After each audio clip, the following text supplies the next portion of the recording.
tí ò bá ṣe tán so ó yá ẹ̀yin bàbá wa bí gbogbo wa ṣe tó yá ẹ̀yin ọmọ méjì ẹgbà yẹn káwọn méjì náà gba ilé àwọn méjì kan gba ilé. má ká lè borí mà ṣe so ó yá. ẹ ti dorí ẹ kodò báyẹn.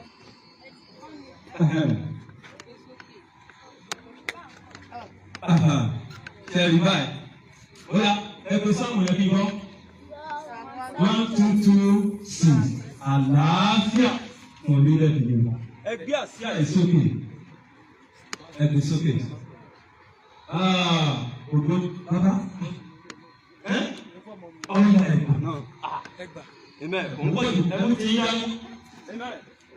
Ògo ni fún Ọlọ́run. Náà àṣàyè pọ̀ ẹ máa gbọ́ o.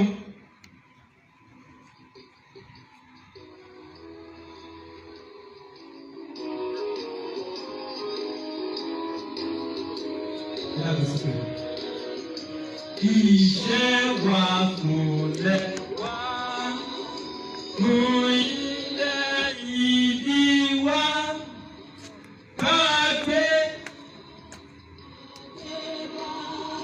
ká gbé ká fàyè ìṣọ̀kan òmìnira ẹ̀dá máa dùn ní kẹ̀kẹ́ ká máa lè wá.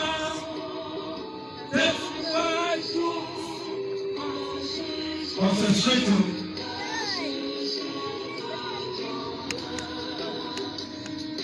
Kan àtòmí ìṣọ̀kan àtòmíra ní ẹ̀jẹ̀ ká máa lè bá tẹ̀síwájú fọ́fọ́ ilé àtòhún tó dára ọmọ ọgbà.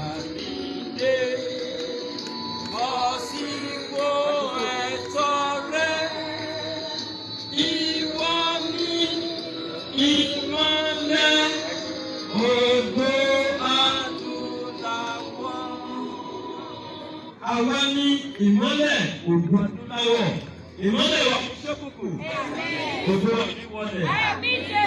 Orin national anthem wa nìyẹn, ọ̀lẹ́gbọ́n yẹn, ojú òní ti wà.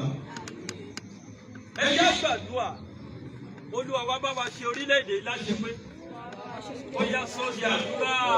Lórúkọ Jésù. Olúwa wa bá wa ṣe orílẹ̀-èdè láṣẹ pé.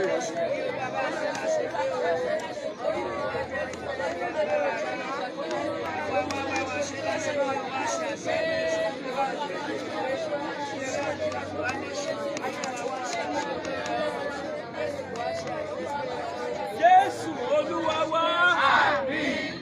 Jésù Olúwa wa. Àmín. Gbogbo agbára tí ò fẹ́ kí ìran Yorùbá bọ́ lóko ẹrú Olúwa kọlù wọn. Kó sì mú ìran Yorùbá jáde láàrin wọn. Bó ṣe kọlù ọba ńlá, bó ṣe kọlù ọba lókìkí, ó yá ẹ sọ́ di àdúrà.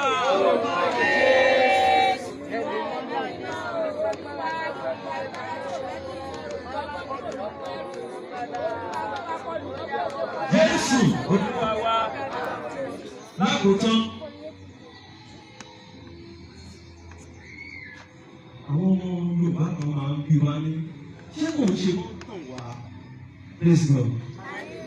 Níbi tí ìrìn àjò yẹn dé báyìí, tàn wá. Wá o ní mo ṣe sọ́mà pé àwọn tó ń ṣàkóso bá ṣe máa jáde jáde ní oko ẹrú tá a wà bó ṣe fa Ísírẹ́lì jáde náà pè ní Yorùbá self-determination. movement. Why is there? Now, self-determination ó jẹ́ ẹ̀tọ́ wa, our right, our inalienable right. Olúwa Ràn wá lọ́wọ́. wá ìfẹ́ tí mo ṣe ṣàlàyé ni pé Ká lè mọ ibi tá a máa dojú àdúrà yẹn bọ̀. Àwọn tó ń lead the movement yẹn bọ́lọ̀ kó dúró tì wọ́n. Àwa náà tá à ń ṣe ìwọ̀nba ẹ̀ bọ́lọ̀ kó ṣe kí ni o. ó ti wà ojú òní ti wà lágbára náà. Ó yá ẹ̀yin bàbá ẹ máa bọ̀. Màá wá gbé máìkì fún bàbá wa àti ìyá wa wọ́n gbà àdúrà yẹn. Ẹ jẹ́ ká fèsì báyìí. Ìwọ kọjá sórí ibẹ̀. Tọ́. Amen. Orúkọ Jésù. Orúkọ Jésù. Ní orúkọ ńlá Jésù Kristi. Ọlọ́run ayérayé adúgbò agbẹ́gbẹ́ àdìlógo lórí Yorùbá nation fún ohun tí ẹ̀yin Ọlọ́run ti ṣe nínú Yorùbá nation, fún iṣẹ́ agbára tẹ́ ẹ ti ṣe, fún àṣeyọrí ńlá tẹ́ ẹ ti ṣe. Àdúgbò torí pé yóò wá sí ìfarahàn, torí pé Ọlọ́run ó gba ògo délẹ̀délẹ̀. Adéyínká yìí lógo lórúkọ Jésù, olùẹ̀gbà ọpẹ́ wa. Ọlọ́run ayérayé, olùẹ̀gbà ẹ̀yẹ wa. Àdúgbò lórí Yorùbá nation torí pé ẹ ti ṣàwájọ, torí pé ẹ ti kó wa jọ, torí pé ẹ ti gbé wa borí, torí pé ẹ ti gbé wa ga, torí pé Ọlọ́run gbà pátápátá. Ẹ já wa gbà kó lóko ẹrú, ẹ já wa gbà kó lọ́gbẹ́ ọgbà ẹ̀wọ̀n tá a wà. Adéyínká yìí lógo lórúkọ Jésù, olùẹ̀gbà ọpẹ́ wa.